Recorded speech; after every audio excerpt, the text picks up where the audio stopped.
12 जून 2025 दोपहर 1:38 अहमदाबाद एयरपोर्ट से air India की फ्लाइट AI 171 ने टेक ऑफ किया। यह एक बोइंग 787 था। दिल्ली के रास्ते लंदन जाने वाली डायरेक्ट फ्लाइट। सवार थे 232 यात्री और 10 क्रू मेंबर्स। टेक ऑफ के 90 सेकंड बाद ही पायलट की आवाज कंट्रोल टावर पर आई, मेडे मेडे, इंजन 1 फेलियर। कंट्रोल टावर ने रिटर्न क्लियरेंस दिया, लेकिन सब कुछ बहुत तेजी से हुआ। सिर्फ 5 मिनट में फ्लाइट ने नियंत्रण खो दिया और 1:43 पर प्लेन मेघानी नगर की झुग्गियों पर गिरा। तेज धमाका, आसमान में आग का गोला, धुएं से पूरा इलाका ढंक गया। आसपास के लोग पहले समझ नहीं पाए कि क्या हुआ है, लेकिन फिर सामने आई एक दिल दहला देने वाली सच्चाई। एक पूरा हवाई जहाज रिहायशी इलाके में गिर चुका था। एक चश्मदीद बच्चा चिल्लाया, हम खेल रहे थे। फिर अचानक आकाश से आग गिरी। एक महिला बोली, हमारे घर की छत उड़ गई।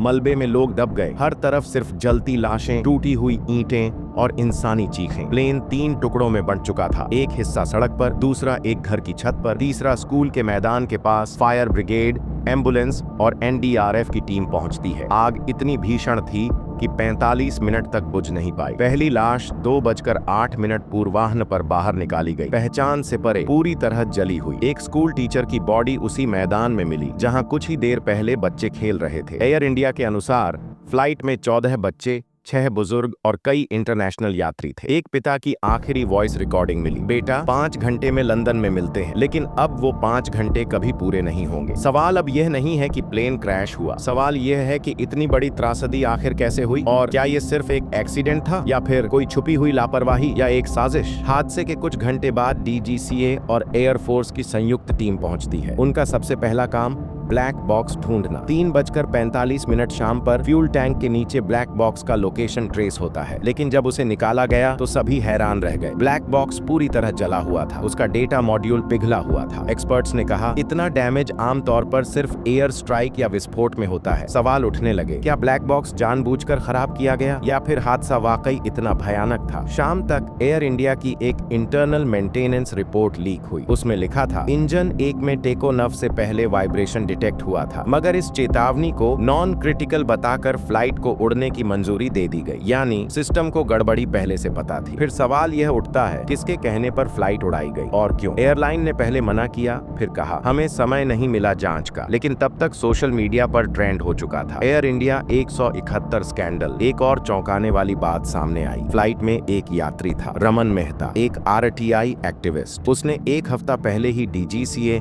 और कुछ एयरलाइनों के खिलाफ RTI फाइल की थी। पायलट ट्रेनिंग में भ्रष्टाचार, पार्ट रिप्लेसमेंट में गड़बड़ी और मेंटेनेंस में फर्जीवाड़ा। अब वो शख्स उसी फ्लाइट में मारा गया जो टेक्निकल फॉल्ट से गिरी थी। क्या ये सिर्फ इत्तेफाक है या फिर एक साजिशन हादसा। जैसे ही ब्लैक बॉक्स दिल्ली भेजा गया, DGCA ने प्रेस में बयान दिया, ब्लैक बॉक्स डेटा करप्ट है, जांच जारी है। लेकिन उसी शाम एयर ट्रैफिक कंट्रोल ATC के कैमरा फुटेज भी करप्ट पाए गए। यानी black box, x damage, CCTV and गायब मौके पर मौजूद गवाह पर डर के मारे चुप। क्या सच में सब कुछ इतनी आसानी से खत्म हो सकता है। अस्पतालों में एक एक शव की पहचान की जा रही थी। एक माँ अपने बेटे को उसके घड़ी के टूटे हुए टुकड़े से पहचान पाई। एक महिला अपने पति की सिर्फ बेल्ट देखकर फूट फूट कर रो पड़ी। आधिकारिक रिपोर्ट के मुताबिक 206 मृत, 36 लापता या जले हुए शव जिनकी पहचान नहीं हो सकी, और ये आंकड़े शायद कभी आखिरी नहीं होंगे। अब DGCA, CBI और इंटेलिजेंस ब्यूरो